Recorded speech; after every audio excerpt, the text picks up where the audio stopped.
What's up guys? I hope you are doing well. I am Veer. Welcome to Study Lover. बहुत मजे ले लिया आप लोगों ने अपने फंडामेंटल राइट जान जानकर। आज आप लोगों को आपकी ड्यूटी याद दिलाता हूं मैं। तो आज का हमारा चैप्टर है फंडामेंटल ड्यूटीज। देखिए, फंडामेंटल ड्यूटीज को सबसे अच्छा तरीका है समझने का एपीजे अब्दुल कलाम सर की इस कोट के द्वारा।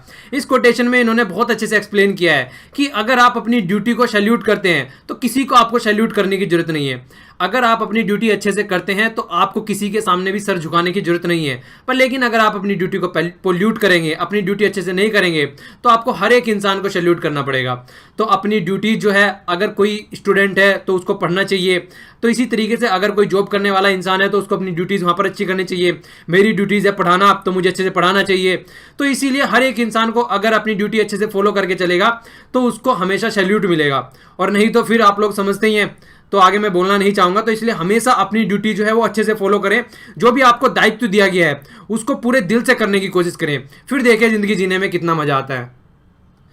तो पहले फंडामेंटल ड्यूटीज का यहाँ पर हम बेसिक कॉन्सेप्ट देखेंगे, उसके बाद में फिर हम आगे चलेंगे। ओके, और इस चैप्टर के बाद में मैं सोच रहा हूँ एक वीडियो में चैप्टर खत्म हो जाएगा। इस चैप्टर के बाद में सोच रहा हूँ मैं आप लोगों के लिए क्वेश्चन की वीडियो लेके आऊँ, जिसमें आप लोगों का डीपीएसपी हो जाएगा और फंडामेंटल ड्यूटीज हो जाएगा। नीचे कमेंट बॉक्स में बताइएगा कि इसकी वीडियो चाहिए, क्वेश्चन का डिस्कशन भी हो जिसके अंदर में। अगर चाहिए तो बताइए, नहीं तो फिर मैं आगे फिर चैप्टर कंटिन्यू करता हूँ, क्वेश्चन डिस्कस नहीं करूंगा। जैसा आप लोग बोलेंगे ऐसा ही करूंगा। आप अपने हिसाब से नीचे सजेशन जरूर दीजिएगा और चीजों को शेयर किया कीजिए जिससे कि दूसरे भी इससे फायदा उठा सके। बस यही तो यार एक चीज आप लोगों को बोलता हूँ, इसके अलावा और क्या चाहिए मुझे आपसे? कुछ नहीं चाहिए। और अगर शेयर नहीं कर सकते हैं तो रिवीजन कर लिया कीजिए, लोगों को पढ़ा दिया कीजिए। तो दोनों में से एक काम तो छाड़ लो यार कम से कम। ओके, तो जो सा सुटेबल लगे वो काम आप लोग छाड़ लीजिए। तो बात क्या की गई है यहाँ पे? फंडामेंटल ड्यूटीज की बात की गई है। तो ड्यूटीज की बात जब आती है यहाँ पर, तो अभी हम लोगों ने देखा था पार्ट थर्ड में फंडामेंटल राइट थे। पार्ट थर्ड में हमने फंडामेंटल राइट देखा। फंडामेंटल राइट थे 12 से 35 के बीच में। देखिए, मैं बीच बीच में नाम लेता रहूंगा, आर्टिकल भी गिनाता रहूंगा आप लोगों को। इससे आप लोग रिवीजन होता रहेगा, आप लोगों के याद रहते रहेंगे। थोड़ा सा आप रिवीजन कीजिए, थोड़ा सा मैं कराता हूं, ऐसे ही ऐसे बस मजा आ जाएगा, सारी चीजें कवर हो जाएंगी। ओके, तो यहां पर ये थे। इसके बाद में फिर हमने देखा डीपीएसपी, जिनको बोला गया था directive principle of state policy. तो डीपीएसपी कहां से थी? 36 से निकल के आई थी 51 तक। इसमें हमने डीपीएसपी देखा था। ये कहां पे थी? ये थी पार्ट 4 में। अब पार्ट 4 में ही हमने ऐड कर दिया है किसको? फंडामेंटल ड्यूटीज को। तो इसी का क्रिटिसिज्म भी होता है। क्यों? क्योंकि यार फंडामेंटल ड्यूटीज आप लोगों ने रखी है, इसको रखना ही था अगर आप लोगों को, तो पार्ट थर्ड में रखते ना। फंडामेंटल राइट आ गए, लोगों को बता दिया कि ये आप लोगों के राइट है, उसके बाद में फिर उनको बताओ कि ये आपकी ड्यूटीज है। राइट मिल गए, अब अपनी ड्यूटी फॉलो करो, ठीक है। पर लेकिन आपने ले जाके कहां पे रखी है? डीपीएसपी में, directive principle of state policy में। तो इसके लिए थोड़ा सा इसका क्रिटिसिज्म भी किया जाता है इतिहासकारों के द्वारा, जो कॉन्स्टिट्यूशन के जानने वाले हैं उनके द्वारा। तो वो क्रिटिसिज्म हम आगे देखेंगे। अभी पहले यहां इसके बारे में समझ लेते हैं कि ये बताना क्या चाह रहे हैं। तो देखिए, अगर देखा जाए हमारा जब कॉन्स्टिट्यूशन बना, आप लोगों को ये पता होना चाहिए, हमारा कॉन्स्टिट्यूशन 26 अगर नवंबर बोला जाए, नवंबर 1949 में आधा कॉन्स्टिट्यूशन अडॉप्ट किया गया था, आधे से भी कम। उस टाइम पे कुछ ही पोर्शन आप लोग बोल सकते हैं अडॉप्ट किया गया था, लेकिन ढंग से जो अडॉप्ट किया गया था पूरा कॉन्स्टिट्यूशन, वो 26 जनवरी 1950 में किया गया था। तो देखिए, 26 जनवरी 1950 में किया गया। नंबर से मैं एक बात बता देता हूँ, कल मैंने बोला था, देखिए कई बार मैं नंबरों में बड़ी गलती करता हूँ तो आप लोग थोड़ा इसका ध्यान रखा कीजिए। अगर ऐसा होता है तो नीचे कमेंट बॉक्स में बता दीजिए कीजिए, वैसे मैं ध्यान रखने की कोशिश करूंगा। कल मैंने 12 महीनों को, ठीक है, 12 महीने, वो 12 वीक और 26 वीक को 12 महीने और 26 महीने बोल दिया था, ठीक है। तो जो मैटरनिटी लीव की बात की गई थी वहां पर, वो 12 महीने नहीं है, 12 वीक है और 26 वीक है। तो वीक है वो, ठीक है, मंथ नहीं है। इस तरीके की छोटी छोटी बड़ी गलती करता हूं मैं। और देखिए, गलती करने से अच्छा भी रहता है, आप लोग इसी बहाने याद तो रख लेते हैं उसको। तो थोड़ा सा एंजॉय किया कीजिए, पढ़ाई करते हुए थोड़ा ना लाइट मूड रखा कीजिए, फिर देखिए पढ़ने में कितना मजा आता है। एंजॉय कर करके पढ़ा करो। ओके, चलिए अब आगे चलते हैं। तो जब हमारा कॉन्स्टिट्यूशन अडेप्ट किया गया, कॉन्स्टिट्यूशन कब अडेप्ट किया गया? अडेप्ट मैंने आप लोगों को बताया 26 जनवरी 1950 में अडेप्ट किया हम लोगों ने। उस टाइम पे कॉन्स्टिट्यूशन निर्माताओं ने सोचा ही नहीं कि हमको फंडामेंटल ड्यूटीज रखनी चाहिए। क्यों नहीं सोचा भैया? यार उन्होंने सोचा कि इतने दिनों से अंग्रेजों की लात खा रहे हैं, अंग्रेजों के नीचे पैरों के नीचे कुचले जा रहे हैं, मतलब कितनी बुरी बुरी कंडीशन उन्होंने हम लोगों के साथ में की थी। तो कम से कम लोगों को बताना नहीं पड़ेगा आपकी ड्यूटीज क्या है। मतलब नेशनल फ्लैग का आप लोगों को रेस्पेक्ट करना है, अपने यहाँ पर जो भी म्यूनमेंट्स वगैरह उनको सेव करना है। तो ये तो आदमी अपने आप ही कर लेंगे, रखने की क्या जरूरत है? ये तो अंदर से आनी चाहिए बात। इनको ऐसा थोड़ा ना कॉन्स्टिट्यूशन में लग के लोगों को बताएंगे कि भैया ये करो, तो ये तो अंदर से आनी चाहिए। तो ऐसा कुछ उनके माइंड में चल रहा था, तो इसीलिए उन्होंने क्या किया, फंडामेंटल ड्यूटीज को उन्होंने रखा ही नहीं वहां पे। उन्होंने फील ही नहीं किया कि फंडामेंटल ड्यूटीज भी हमारे कॉन्स्टिट्यूशन में रखनी चाहिए, ठीक है। तो ड्यूटीज पर लेकिन ये जरूर किया उन्होंने, ड्यूटीज ऑफ द स्टेट जरूर रखी। स्टेट की ड्यूटीज क्या है? वो है directive principle of state policy, मतलब स्टेट की ड्यूटी है कि वो देखे कॉन्स्टिट्यूशन में ये चीजें लिखी हुई है और इनके हिसाब से अपनी पॉलिसी बनाए और जनता जनार्दन के फायदे के बारे में सोचे। तो स्टेट की ड्यूटी तो लिख दी गई वहां पर जो इंडिविजुअल है, जो सिंगल है, हम जैसे इंसान है, उनकी ड्यूटी नहीं लिखी गई। अब वो थोड़ी ना जानते थे कि हम आके इतने निठल्ले हो जाएंगे, देश के बारे में कुछ सोचेंगे नहीं।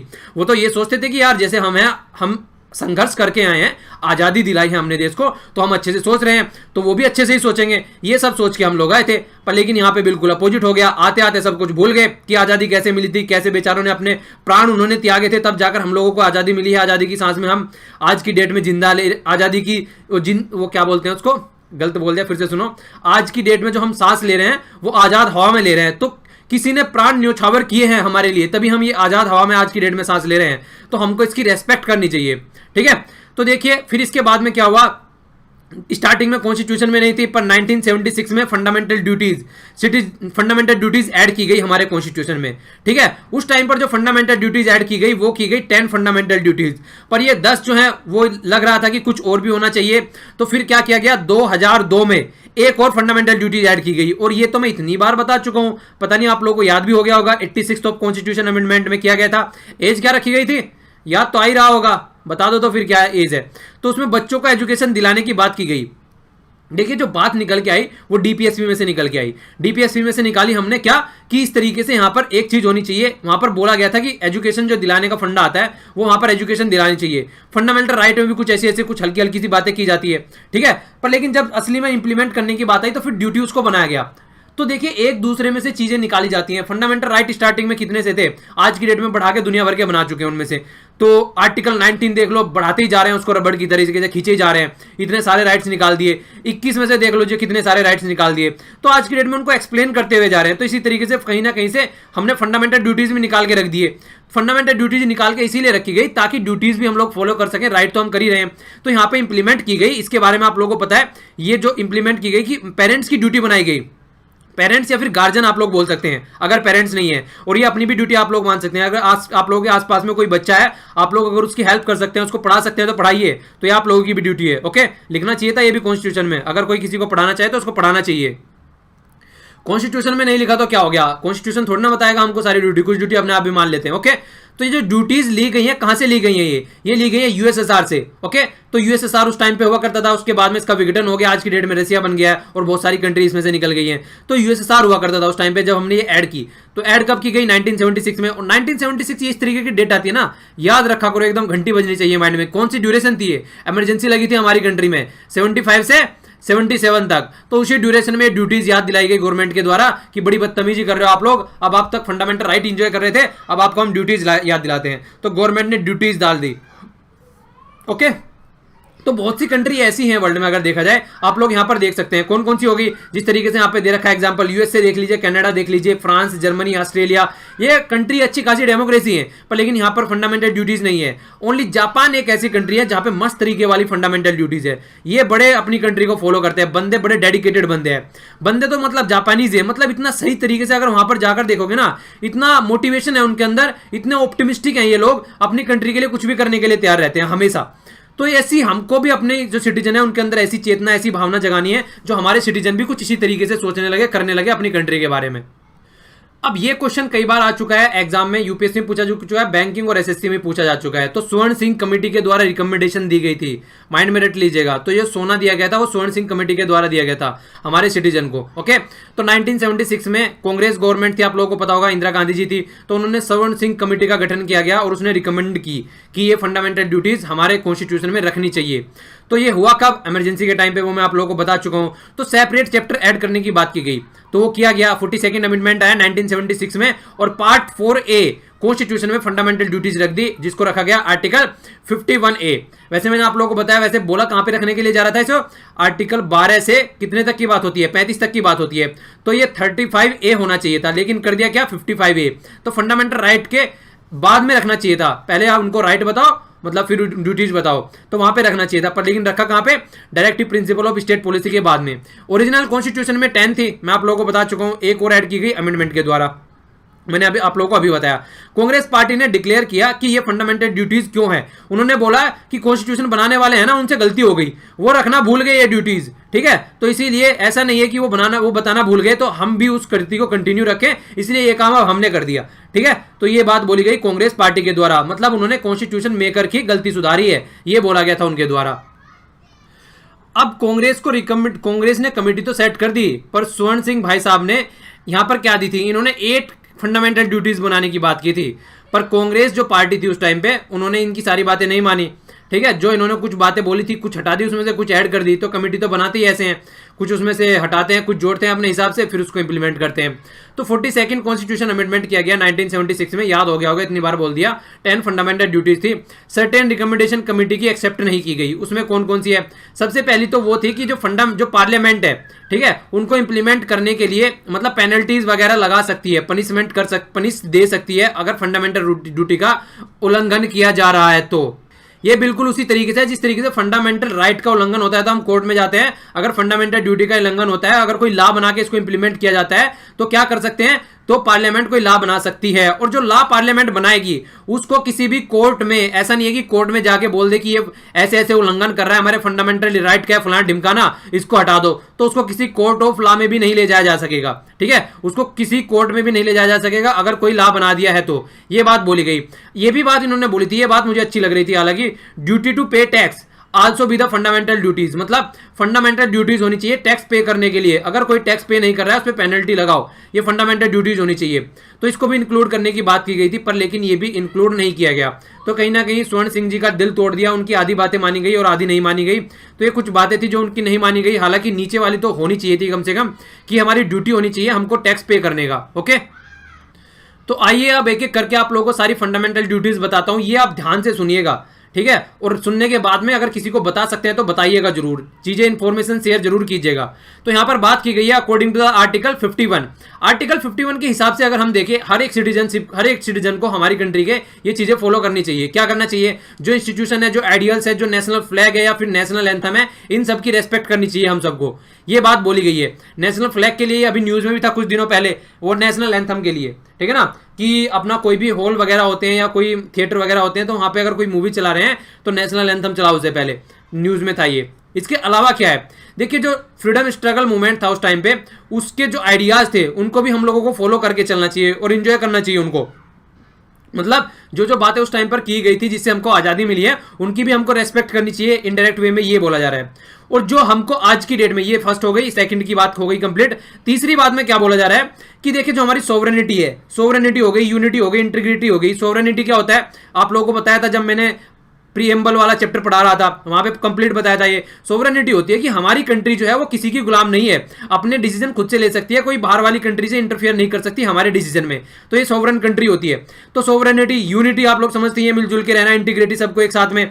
तो यूनिटी और इंटीग्रिटी भी एक साथ में, ये सारी चीजें जो है हम लोगों को प्रोटेक्ट करनी चाहिए। अगर आप लोगों को कोई इंसान दिखता है इस तरीके की बदतमीजी करता है कि हमारी यूनिटी को भंग करना चाहता है, तो पकड़ो उसको और 2-3 थप्पड़ मारो, ठीक है। मजाक कर रहा हूं, सीरियस मत हो जाना। मतलब अगर कोई इस तरीके के काम करे तो उसको समझाओ कि यार देखो हमारी कंट्री है यार, क्यों अपनी कंट्री को नुकसान पहुंचा रहे हो। तो कम से कम ऐसा आप लोग कर सकते हैं। इसके अलावा क्या बात की जा रही है कि अगर मान लो कल को चाइना के साथ में लड़ाई हो गई, ठीक है, तो हम लोगों को क्या करना पड़ेगा, सर्विस देनी पड़ेगी अपनी। हम लोगों को सबको हथियार उठा के जाना पड़ेगा और चाइनीज को पकड़ पड़ के मारेंगे। तो ये भी बात यहां पर बोली गई है, डिफेंड करना पड़ेगा कंट्री को अगर सर्विस के लिए बुलाया जाता है तो आप लोगों को और हम लोगों को सबको मिलकर जाना पड़ेगा, ठीक है। तो सबके हाथ में, किसी के में लाठी, किसी के में कुछ भी, जो भी फावड़ा वगैरह मिल रहा है, सब जाओ और चाइना वालों को सबक सिखा के आओ। तो ऐसा भी अगर होता है फ्यूचर में तो ये ड्यूटीज है, हमारी ड्यूटीज में रखा गया है इसको। ओके, आगे क्या बोला है, ई में क्या बोला है, यहां पर बोला गया है कि ब्रोदरहुड मतलब भाईचारा बढ़ाना है, एक दूसरे से मिलजुल कर रहना है, धर्म के नाम पर, लैंग्वेज के नाम पर, रीजन के नाम पर इस तरीके से हम लोगों को नहीं लड़ना है, ठीक है। और वुमेन की डिग्निटी की रेस्पेक्ट करनी है, उनको भी प्रोटेक्ट करना है, मतलब एक तरीके से रेस्पेक्ट करनी है और सोसाइटी में एक अच्छी जगह देनी है। इसके अलावा क्या बोला गया, एफ में क्या बोला गया है, प्रिजर्व करना है हमको रिच हेरिटेज, अपनी कंट्री की जो रिच हेरिटेज है हमारे यहाँ, और कल्चर है, मतलब हमारे यहाँ पर कितनी सारी कल्चर है। हर एक रिलीजन में आप लोग देख लीजिए कितने सारे त्योहार होते हैं, सब अलग अलग बनाते हैं अलग अलग तरीके से। तो हमको सारे त्योहार सेलिब्रेट करना चाहिए, ठीक है। हिंदू को मुस्लिम को, मुस्लिम को हिंदू के, जैन के, सिख के, ईसाई के, सबको मिलकर करना चाहिए। त्योहार जितने ज्यादा रहेंगे उतनी दुनिया में, इतनी जिंदगी में खुशी रहेगी। तो जितने ज्यादा त्योहार हो हो सके उतने ज्यादा सेलिब्रेट करो। ओके, इसके अलावा क्या करना है, जो फॉरेस्ट होते हैं, लेक्स होती हैं, रिवर होती हैं या वाइल्ड लाइफ होती हैं, उन सबको भी हम लोगों को एक तरीके से प्रोटेक्ट करना चाहिए। तो ये भी बात बोली गई है यहाँ पर, ये सारी फंडामेंटल ड्यूटीज हैं। ऐसा नहीं है अगर आप लोग ये नहीं करेंगे तो आपको ले जाके कोई जेल में डाल देगा, पर आप लोगों की आत्मा को गवाही देनी चाहिए कि कम से कम ये काम तो हम लोगों को करना चाहिए, ये तो हमारी ड्यूटीज हैं। ओके, ये वाली ड्यूटी देखो कितनी शानदार है। हम लोगों को साइंटिफिक टेम्पर जनरेट करना चाहिए, ह्यूमनिज्म पे फोकस देना चाहिए, और इसके अलावा स्पिरिट ऑफ द इंक्वायरी होनी चाहिए। साइंटिफिक टेम्पर मतलब एक साइंटिफिक स्वभाव होना चाहिए, चीजों को सोच समझ कर करना चाहिए। ये नहीं कि तू हिंदू है और मैं मुस्लिम हूं और दोनों लड़के बैठ गए, ठीक है, गले काट लिए और फिर लेट गए बराबर में। इसी तरीके से ह्यूमनिज्म का मतलब होता है मानवतावाद, मानवता के बारे में सोचना चाहिए, अपने अपने बारे में नहीं सोचना है। कितने भी रिलीजन क्यों ना हो, हर एक रिलीजन का इंसान ऐसे ही पैदा होता है और ऐसे ही मरता है, तो ये याद रखना है हम लोगों को। तो सबको एक तरीके से मिलजुल कर रहना है। स्पिरिट ऑफ इंक्वायरी, कोई भी बात होती है देखिए हमारी ना सोच जो होनी चाहिए वो एनालिटिकल होनी चाहिए, रीजनेबल होनी चाहिए। क्या सही है क्या गलत है ये हम लोगों को खुद सोचना चाहिए। ऐसा नहीं है हमारे जो नेता होते हैं वो हमको भड़का देते हैं तो उनके हिसाब से हमको चलना चाहिए, ठीक है। तो हमको खुद सोचना चाहिए और क्या सही है क्या गलत है ये हमको अपना दिमाग यूज करना चाहिए, ना कि दूसरे के दिमाग से चलना है। तो ये भी बातें फंडामेंटल ड्यूटीज में रखी गई है। इसके अलावा क्या करना है, पब्लिक प्रॉपर्टी को सेव करना है, और जो वायलेंस करते हैं हम सोसाइटी में, एक दूसरे से लड़ने मरने भिड़ने को तैयार रहते हैं, उसको त्याग करना है। ये भी फंडामेंटल ड्यूटीज में रखा गया है। नेक्स्ट वाली जो जे है वो भी अच्छी बात बोली गई यहां पर। देखिए हमको हर टाइम प्रयास करते रहना चाहिए, इंडिविजुअल के लिए भी और कलेक्टिव तौर पर भी, मतलब सोसाइटी के लिए भी और अपनी कंट्री के लिए भी, कि हमको अपनी कंट्री आगे लेके जानी है, अच्छे लेवल पर लेके जानी चाहिए। हमको हमेशा एंडेवर मतलब प्रयास करते रहना चाहिए और उसको अचीव करने की कोशिश भी करनी चाहिए।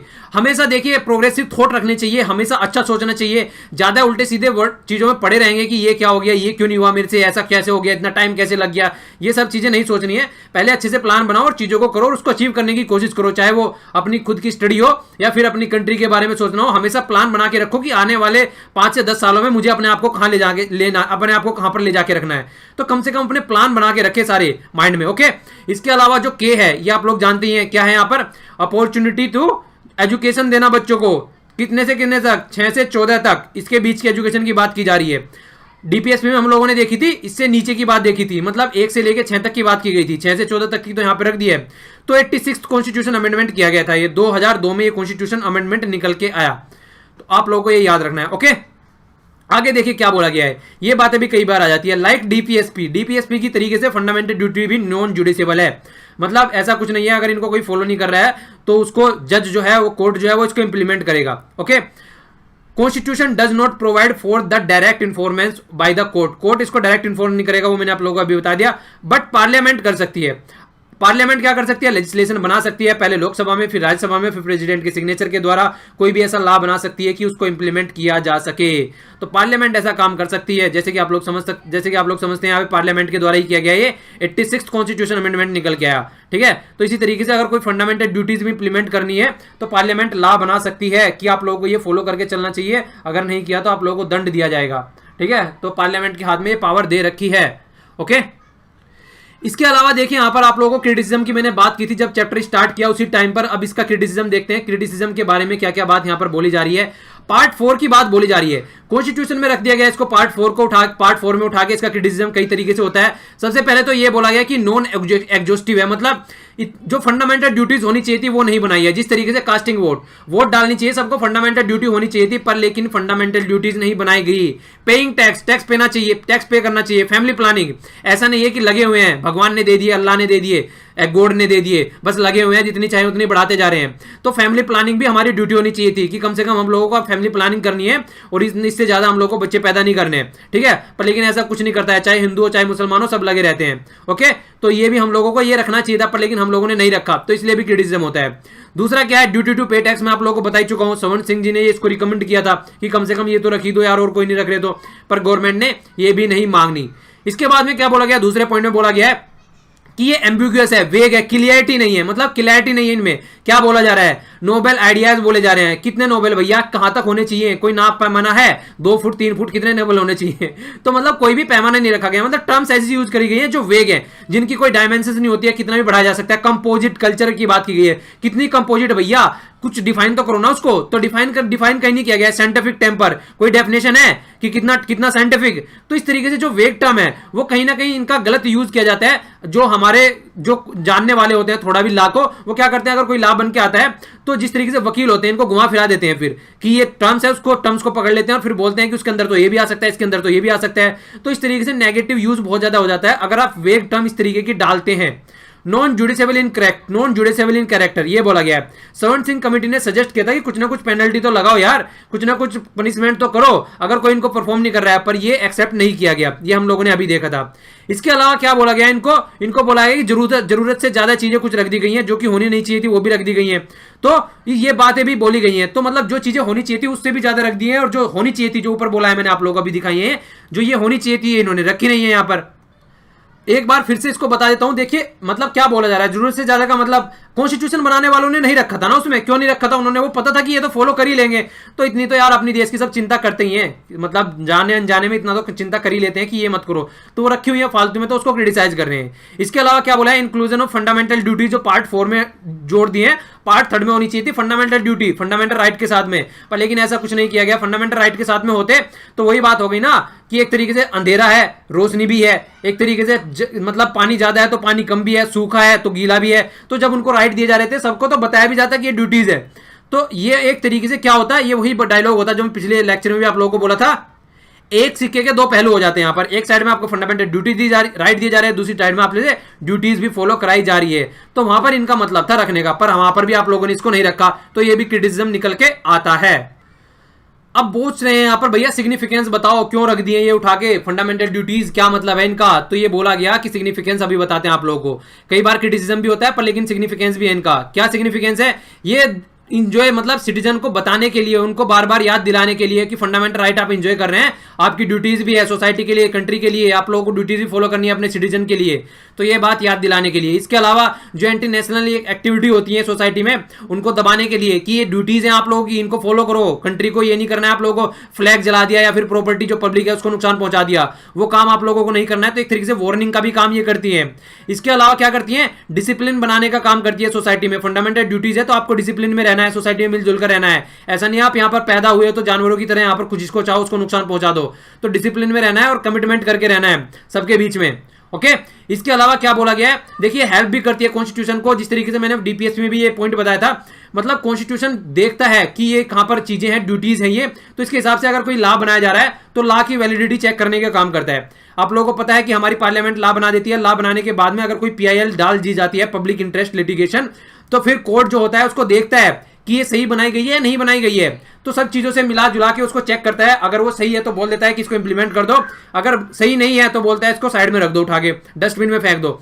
तो इस तरीके की बात आती है। आगे क्या है, इन्फोर्सेबल है पार्लियामेंट के द्वारा कि वो इंपोज कर सकते हैं इसको पेनल्टी और पनिशमेंट कुछ भी लॉ बना के, ठीक है। तो ये लॉ बनाया जा सकता है, इसको इंप्लीमेंट किया जा सकता है। ये बातें दोनों जगह इंप्लीमेंट होती है, डीपीएसपी में भी और फंडामेंटल ड्यूटीज में भी। पर फंडामेंटल राइट जैसे के जैसे रखे गए हैं वो वैसे ही इंप्लीमेंट करने होते हैं, उनके लिए लॉ नहीं बनाना है। तो दोनों में आप लोगों को थोड़ा सा डिफरेंस समझ में रखना चाहिए।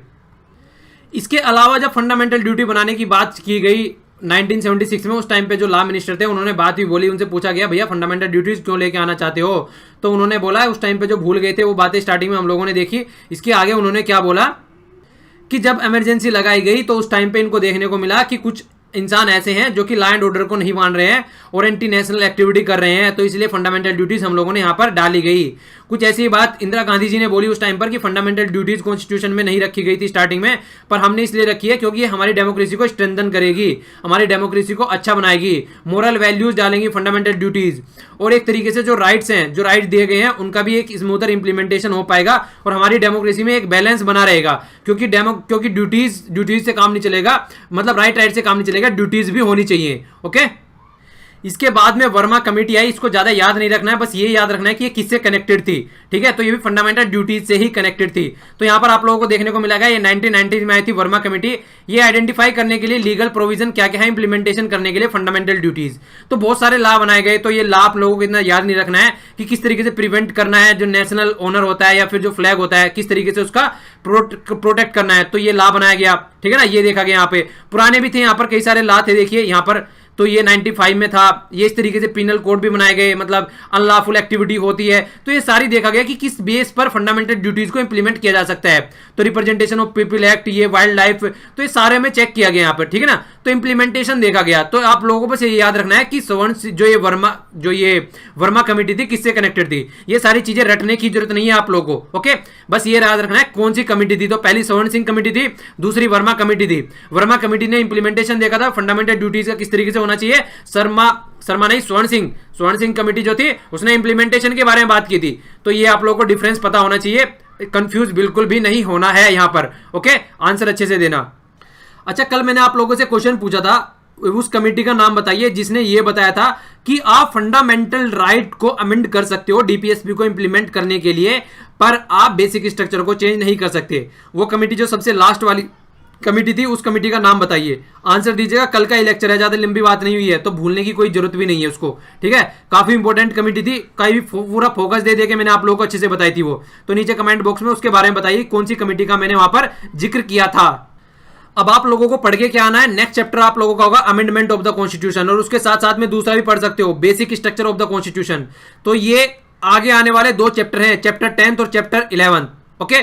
तो 9th था आज, फंडामेंटल ड्यूटीज कंप्लीट हो चुका है। तो 2 चैप्टर मैंने आप लोगों को बताया, ये भी आप लोग पढ़ के तैयार रखिएगा, जिससे कि अगर आप लोग लेक्चर सुनेंगे तो आप लोगों को सारी बातें क्लियर हो सके आपके माइंड में। तो थोड़ा सा आप लोगों को सेल्फ स्टडी भी करनी है, जिससे कि अब लेक्चर में सुनो तो लेक्चर सुनने में आप लोगों को फायदा रहे, अटको ना बीच में, क्या बोल रहा हूं ये ना लगे कि सर पे से जा रहा है, कुछ समझ में ही नहीं आ रहा है। तो थोड़ा सा बेसिक आप लोग इन्फॉर्मेशन लेके आइएगा, और जब भी नेक्स्ट लेक्चर सुनते हैं पुराने वाले लेक्चर का रिविजन जरूर किया कीजिए, अगर चीजें याद रखना चाहते हैं और समझना चाहते हैं तो। नहीं तो टाइम पास करने के लिए अगर सुन रहे हैं तो फिर सुनते रहिए, उसका कोई मतलब नहीं है। रिविजन करना बहुत जरूरी है, चीजों को शेयर भी किया कीजिए लोगों से, जिससे कि दूसरों का फायदा हो सके। अपने अपने बारे में सोचते हो आप लोग, दूसरों के बारे में भी सोचा करो थोड़ा थोड़ा, ठीक है। तो लर्निंग देखिए प्राइसलेस है, तो इसलिए एंजॉय करो थोड़ा सा, और दूसरों को शेयर करोगे तो आपको कुछ नहीं बिगड़ेगा। एक मोमबत्ती दूसरी को जलाती है तो कुछ नहीं बिगड़ता है। पानी सेव करो, पेड़ पौधे सेव करो, अपने आसपास में सफाई रखो, ठीक है। तो आज के लिए इतना ही, thanks a lot for listening. और हाँ, इसकी पीडीएफ भी डाल दूंगा मैं, चैप्टर कंप्लीट हो चुका है, ओके। तो पीडीएफ भी आप लोग डाउनलोड कर लेना, यहाँ से भी और यहाँ से भी, दोनों जगह मिल जाएगी आप लोगों को। तो आज के लिए इतना ही, thanks a lot for listening, जय हिंद।